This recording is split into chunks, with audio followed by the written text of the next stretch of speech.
Hello, everyone. My name is Victor, and I work as developer advocate at Confluent.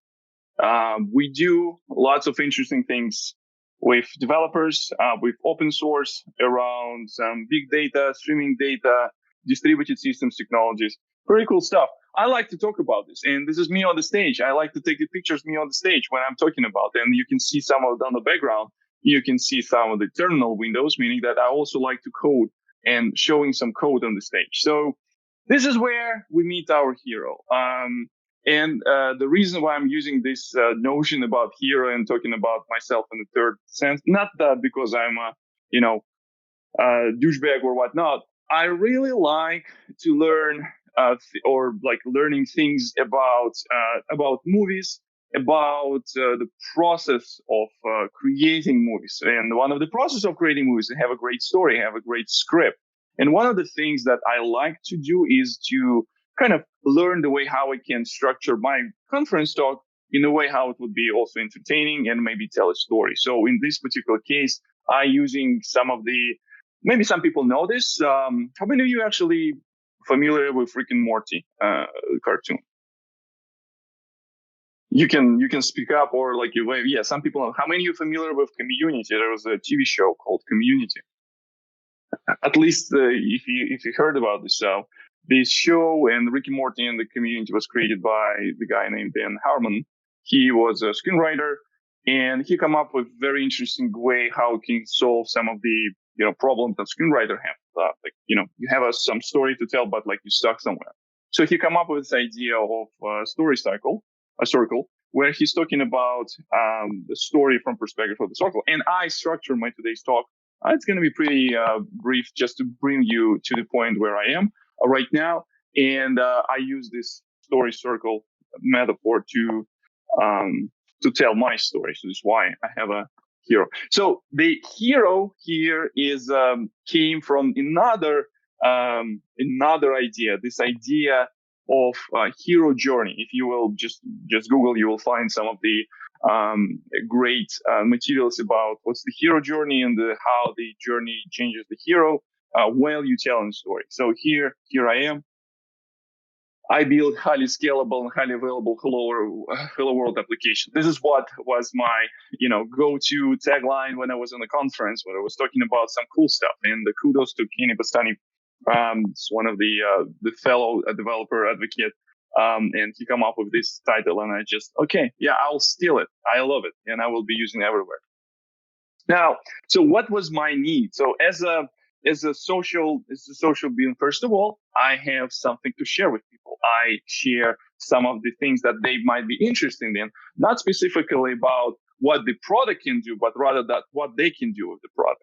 So in this case, I need to have a live communication. I need to have a feedback. It's good to have like a conversation that happens after the presentation. When the presentation is only the conversation started, or just a thing that we have as an icebreaker, and after that, all interesting thing that happens afterwards. And the people find me on the conference floor, and like I grab someone's the flip chart and start drawing some of the diagrams.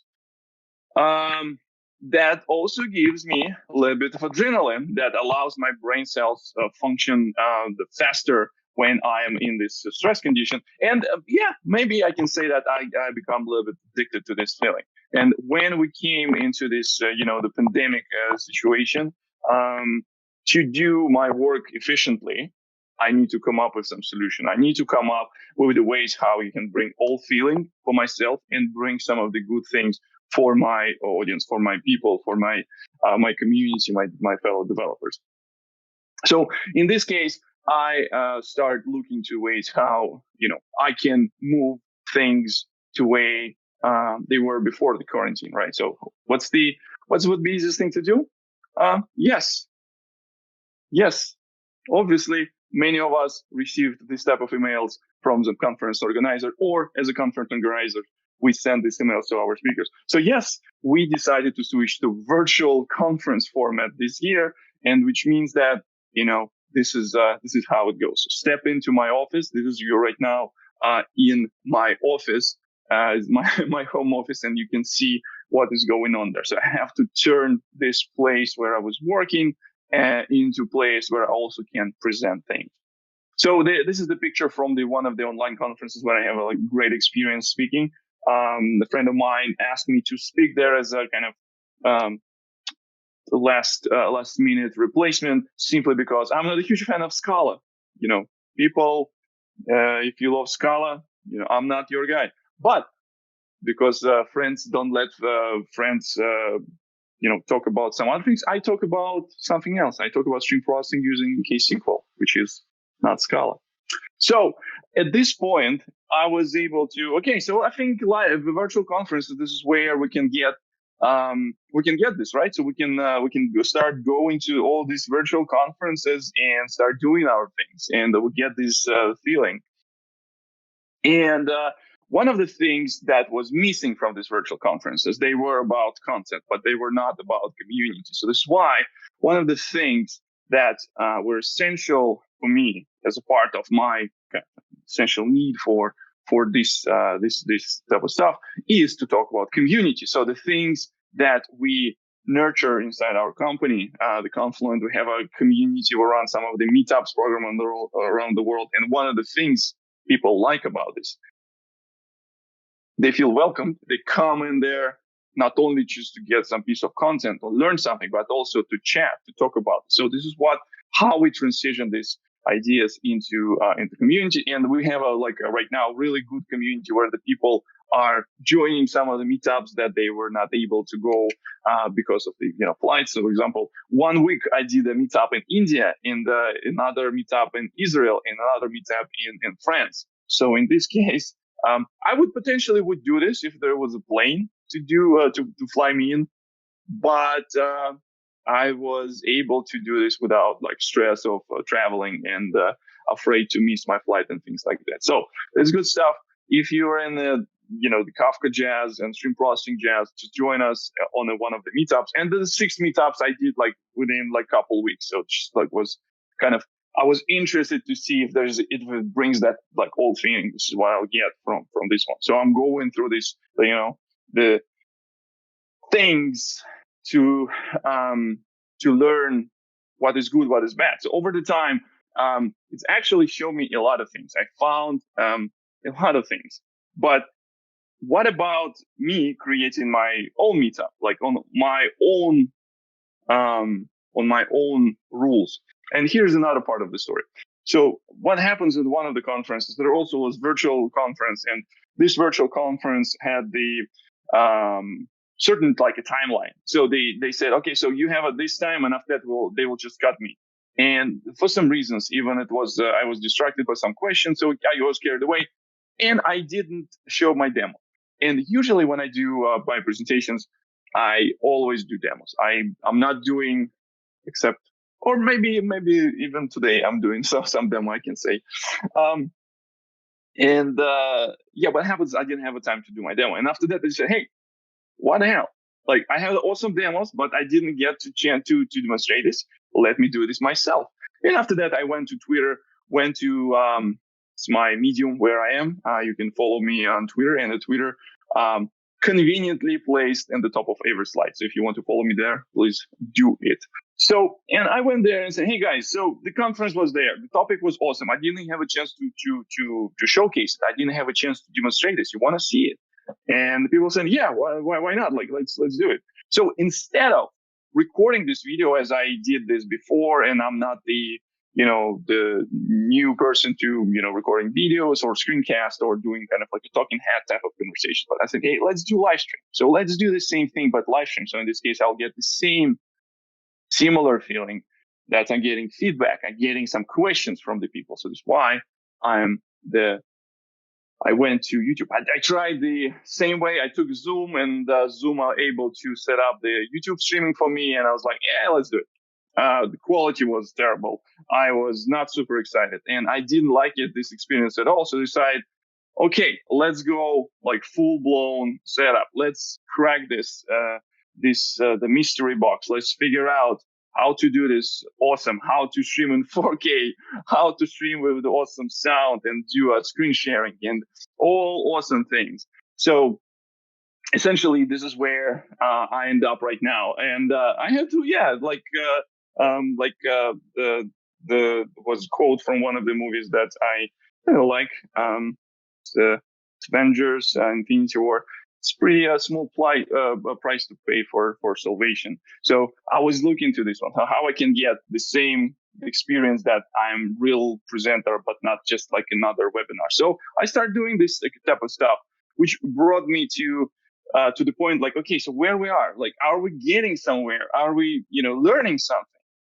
And so far, I went full cycle. So I still have a lot of content. I still have a lot of things to tell about this, but I get back to the beginning of my journey with knowledge about the platform, knowledge about the systems, knowledge about hardware and software.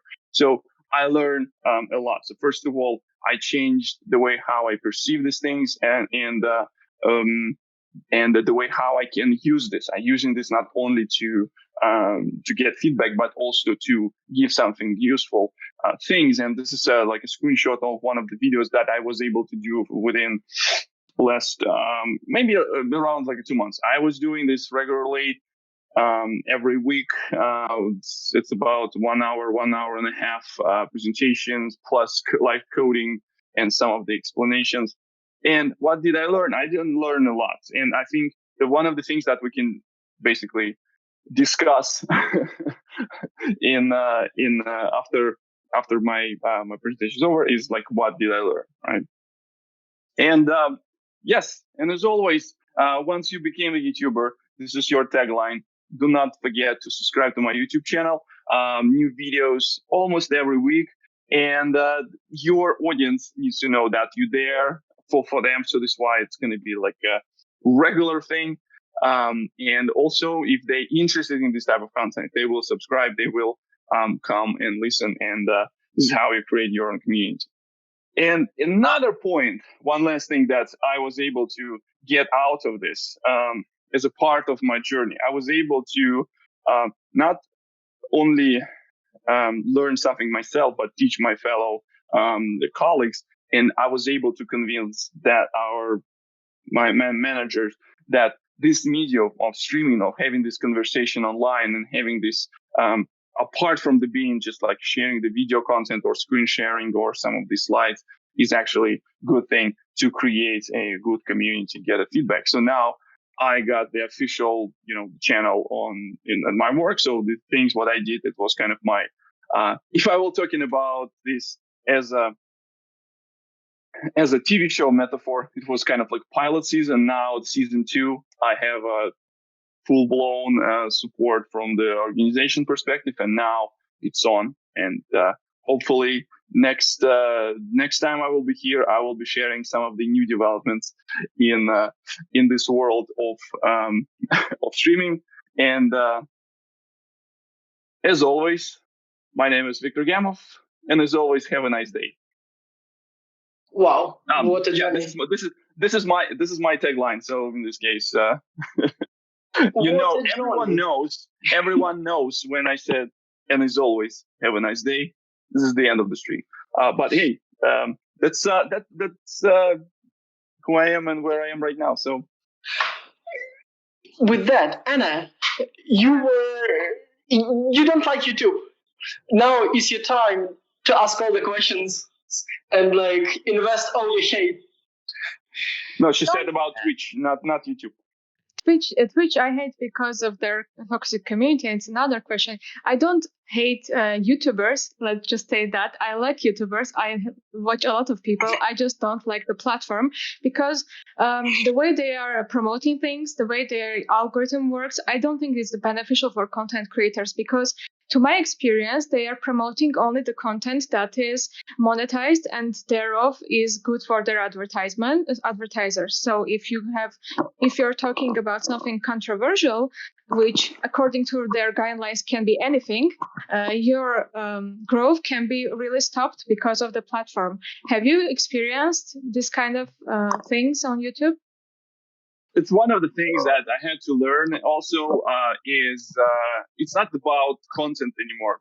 It's like you need to think about platform, how you're promoting things, how you will create a so friendly descriptions and make sure that when the people searching write things. But I don't hate this. I'm a technical person and approaching these problems with like a technical aspect of what I can do in order to make it work.